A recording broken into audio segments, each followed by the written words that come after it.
I think we established pretty well last night that this Nick Fuentes character, you know, the Holocaust-denying, smirking little wannabe Gen Z Nazi jerk punk, yeah, that guy. I think we pretty much established that he's not really worth a lot of our time. He's about as annoying as that used up wad of gum that you step on by accident on the sidewalk as you take your kid to the park. That said, like that wad of gum, he just won't go away. And now the conversation continues with those of us who believe that President Trump should do something pretty easy and say, hey, if you deny the Holocaust, I don't want you around me and I don't like you and I think you're a jerk, versus those who in some way think that if you dare suggest that Donald Trump should do that, that you're part of the problem. Really? We're part of the problem? I'm confused. I know you are too. So what do we do when we're confused? We go to the words of wisdom of one Kurt Schlichter, senior columnist at Town Hall and author of Inferno, the latest in his Kelly Turnbull series of thrillers. Hello, Kurt. Hey, Larry, long time no see. Yeah, well, you know, I was reading your Twitter feed and some of your writing about this whole situation. It appears that you're a never-Trumper. And you're anti-Trump, in fact, beyond just never Trump. You're anti-Trump because you actually think that maybe he shouldn't surround himself with people like this. What's that all about? You know, I think it's pretty obvious that I'm not one of these never Trumper guys because, well, you've seen my wife. That's fair. All right. Look, I don't think it's too much to expect that Donald Trump doesn't have dinner with Holocaust deniers. It's not hard, Larry. I'm getting very, very tired of the sideshow aspect of this whole campaign. Every time I see it, circus music plays in my head. Right. It's stupid. It's annoying. So are you telling me that when Kanye and Milo and Fuentes showed up at Mar-a-Lago, they were in a little Mini Cooper and there was little flowers painted on it? It does feel like a clown car situation. I know. Yeah, who was Trump's chief of staff who let this happen? What was his username? MAGA King 69 LOL. I mean, for God's sake, it's not hard. And so many people who I normally get along with, yeah, are trying to make excuses. Here's one of my favorites. Well, Donald Trump's just a generous guy, and he showed up for dinner. Why are you against giving hungry people dinner, Kurt? Yeah. He's not your grandma feeding, your college roommate who tagged along on spring break. You know, Mar-a-Lago, a lot of people don't know this. Mar-a-Lago is actually the Salvation Army location there in West Palm Beach, and that's all that was happening here. They had the soup kitchen going. Now, you're right, Kurt. One of the things I kept hearing was, you know, there's a lot of more important things we should be focusing on. Let's not focus on this distraction. I agree. So Why did we create this distraction? Why did we step into this distraction? I mean, that's advice for Mr. Trump, isn't like it? A guy who wears a stupid hat, and you're like, what's with the stupid hat? And you're like, why are you making a big deal about my hat? Because you wore it. Right. Here's another of my all-time favorites, Larry. Well, Jesus sat down with sinners, too. Oh, there it is. Okay. Trump's not running for Jesus. You know, we've made that was actually the argument before. Yeah. He's not running for Jesus. That's why he's got this long line of Playboy playmates. Yeah, notching up his bedpost. The position of Messiah has already been filled, thank you very much, and we're not looking for a replacement. Yes. Choose one excuse consistently. But here's the thing. I'm tired of being the guy who sweeps up after Trump. We all are. I don't want to make it. I'm not here to make excuses for a grown man who was president of the United States, wants to be again, and can't even manage to vet the little crustacean who decides he's going to join him for dinner.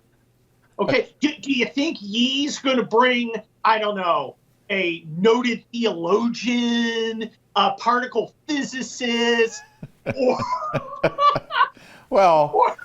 or a guy who looks like he could be part of Biden's administration and steals luggage? Yeah, well, exactly. That would be the other dinner party guest.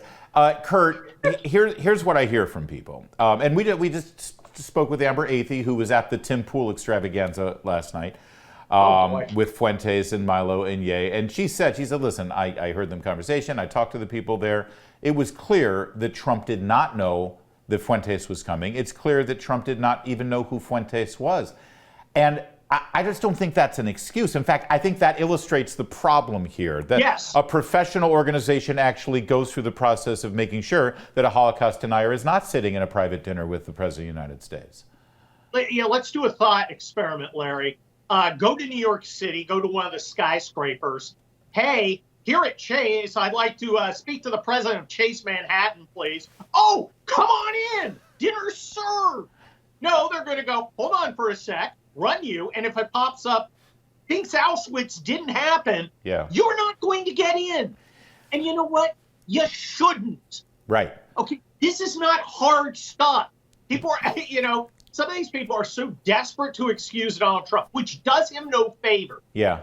Because it reinforces his inability to learn from his mistakes, which has long been his problem, combined with lack of discipline. I hear you. And every time you go, well, he just wants to hear from all sides of the argument. Okay, Holocaust deniers, not part of the argument. Yeah, not one I'm going to be part of, not one any voter's going to be part of. Yeah. 2024 is about normalcy and competence and seriousness. DeWine won, Kemp won, DeSantis won. Being serious, competent, and normal.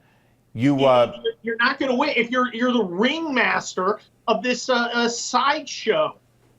You make a lot of good points here. They can't have it both ways. They can't say, oh, he didn't know anything about it, and at the same time say he wants to hear from all sides. It's like, okay, well how did he know the other side was going to be there, number one? Number two, you keep saying something, and I want to drill down on this because I think it's very important. Because even after he didn't know he was going to be there. Okay, well, now that you know he was there, can you at least step up and say, this guy denies the Holocaust. For God's sake, my grandchildren are Jewish. I'm Bibi Netanyahu's best pal. I just became the best friend of Israel. I have no time for anyone who denies the Holocaust. You keep saying the same thing that I would, because that wouldn't be hard. It's not hard. It isn't hard. But here's the problem. With Trump, sometimes everything is hard. Nothing's easy. Why? Why is it so hard for him to do that? Look, Donald Trump was kind of a break glass in case of emergencies kind of guy. And in 2016, it was an emergency. We had 16 other candidates, all of whom were some various level of establishment. And that just wasn't going to work. America wanted something else. It wanted a break from what was happening. And here comes Trump with all his flaws. And he did it, and he pulled off a miracle. And I think he saved the country, Frank. And I think he was a great president, especially when you factor in the headwinds against him. Fast forward, 9 years to 2024. It's 9 years since he came down the elevator, Larry. Yeah.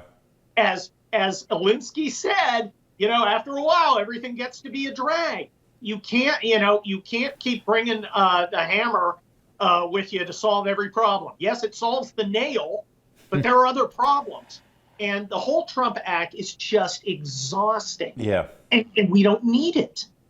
Kurt, I don't think I'm sharing anything out of school, but if I am, I apologize. But you got a note from former President Trump about 8-9 months ago. I think you've shared it publicly. He printed out one of your columns that was it was, I think, some tough love, but it was some advice. Yes, the case against Trump. Yeah, and he printed out your column that was entitled The Case Against Trump. He signed it to you, personalized, and said, Kurt, I won't disappoint you, I think, or you won't be disappointed, I believe is what he said, right? Yes. Are you disappointed so far? Right now? Yeah, because this is an unforced error. This is a screw up. And I'm not here to explain away when Trump does something dumb. Yeah. And this is dumb. And it's unnecessary. There are serious things going on. China is struggling for its freedom and fighting back against these COVID restrictions that a bunch of people here would love to impose on us. Yeah. The economy's tanking. There's right. War in Europe. There's serious stuff going on. And now we have to freaking deal with, well, I just thought I'd break bread with his Holocaust denier. It's unnecessary. It is disappointing. And, we got some. And by the way, us pointing that out, we're not doing it to hurt Donald Trump. We're actually trying to help. More to come on O'Connor Tonight.